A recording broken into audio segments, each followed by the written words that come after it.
કાળમાં છે જે તેમનું સંબોધન ચાલી રહ્યું છે, સાંભળીએ। जो प्रतिक्रिया आनी चाहिए थी राज्य की मुखिया की ओर से, वो प्रतिक्रिया भी नहीं आई और एक प्रकार से तृणमूल कांग्रेस के नेताओं के जो बयान थे वो बयान इसका समर्थन करते हुए इस प्रकार से हुए, वो ज्यादा चिंता का विषय है।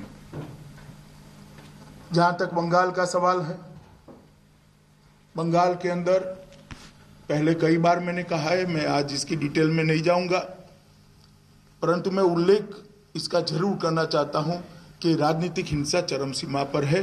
300 से ज्यादा भारतीय जनता पार्टी के कार्यकर्ताओं की हत्याएं कर दी है और उसकी जांच में तनिक भर भी 1 इंच भी प्रोग्रेस कहीं पर दिखाई नहीं पड़ता है।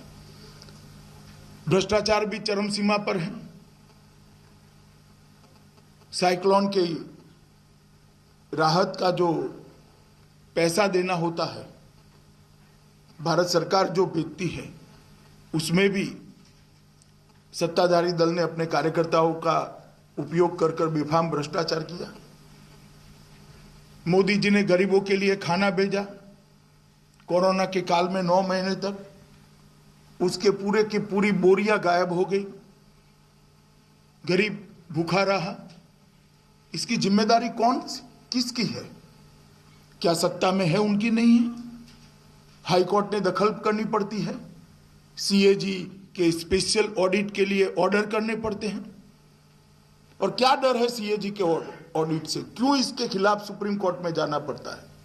अगर कोई चोरी नहीं हुई है तो कहना चाहिए हम सीएजी के ऑडिट के ऑर्डर का स्वागत करते हैं। क्यों भागा जा रहा है सीएजी के ऑर्डर से? इसलिए भागा जा रहा है कि भ्रष्टाचार हुआ है। भ्रष्टाचार की जानकारी भी है जो सत्ता में है, मगर अपनों ने किया है तो उस पर बोलने के लिए कुछ है नहीं। अपनों ने किया है इसलिए पकड़ने के लिए हिम्मत नहीं है। जब परिवारवाद चलता है राजनीति में, तब इसी प्रकार की घटना एक के बाद एक आकार लेती है। मित्रों, बंगाल के अंदर भारतीय जनता पार्टी का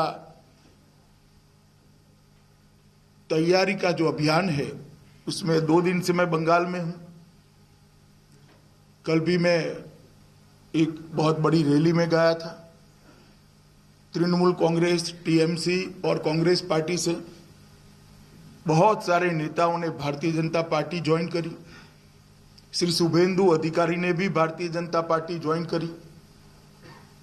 मैं शुभेंदु अधिकारी का हृदय से स्वागत करता हूं भारतीय जनता पार्टी में। और हमारा मानना है कि अन्याय के खिलाफ जहां पर भी सार्वजनिक जीवन के, राजनीतिक जीवन के अच्छे कार्यकर्ता आवाज उठाने के लिए भारतीय जनता पार्टी को अपना प्लेटफॉर्म बनाना चाहते हैं, उन लोगों ने भारतीय जनता पार्टी में आना चाहिए। और जिस प्रकार का माहौल मैंने कल भी देखा था, आज भी देखा है, इतने छोटे से सेंटर पर, इतने टेरर वाले वातावरण के अंदर, जहां कल रात को हमारे सारे पर्दे फाड़ दिए गए, सारे पोस्टर उखाड़ दिए गए, मगर आज जो जन सैलाब निकला है, मुझे लगता है उनकी आंखें खोलने वाला होगा।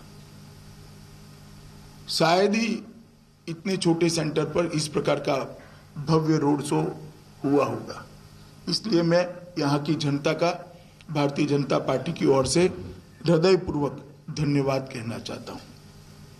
मित्रों, जब हम आजाद हुए तब देश के जीडीपी के अंदर लगभग 1/3 हिस्सा बंगाल का हुआ होता, और आज वो घटकर नीचे नीचे नीचे चला गया है। लगभग 3 दशक के कम्युनिस्ट शासन और 1 दशक के तृणमूल कांग्रेस के शासन के अंदर ये ग्राफ नीचे गिरता गया है। अब ना कम्युनिस्ट विकल्प है, ना तृणमूल कांग्रेस विकल्प है। बंगाल को आगे ले जाना है तो मोदी जी का पूर्व उदय का जो मिशन है, पूर्व को, देश के ईस्टर्न हिस्से को वो जो ग्रोथ इंजन बनाना चाहते हैं, इसी के साथ ही बंगाल की जनता हमारा सहयोग दे, ये मैं विनती करने आया हूँ।